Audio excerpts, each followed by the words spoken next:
بسم اللہ الرحمن الرحیم۔ السلام علیکم ناظرین۔ لالیاں میں انتظامیہ کی نااہلی کسی بھی بڑے جانی اور مالی نقصان کا باعث بن سکتی ہے۔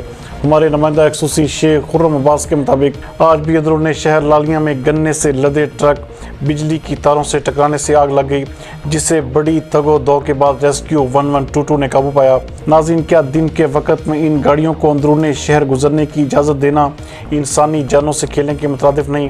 اندرون شہر میں تمام روڈز پر پرائیویٹ سکول اور مدرسہ جات ہیں، جہاں پر معصوم بچے تعلیم حاصل کرنے کے لیے جاتے ہیں اور سارا دن وہاں سے ہیوی ٹریفک گزرتی ہے، لیکن انتظامیہ کی جانب سے ان کو روکنے کے لیے کوئی بھی پلان نہیں ترتیب دیا گیا اور نہ ہی کوئی مؤثر حکمت عملی اپنائی گئی ہے، جو کہ سراسر ایسے حادثات کو دعوت دینا ہے۔ اہل علاقہ نے حکام بالا سے گزارش کی ہے کہ کم از کم ان کو دن کے اوقات میں پابندی لگائی جائے تاکہ ان کے جان اور مال کو محفوظ بنایا جا سکے۔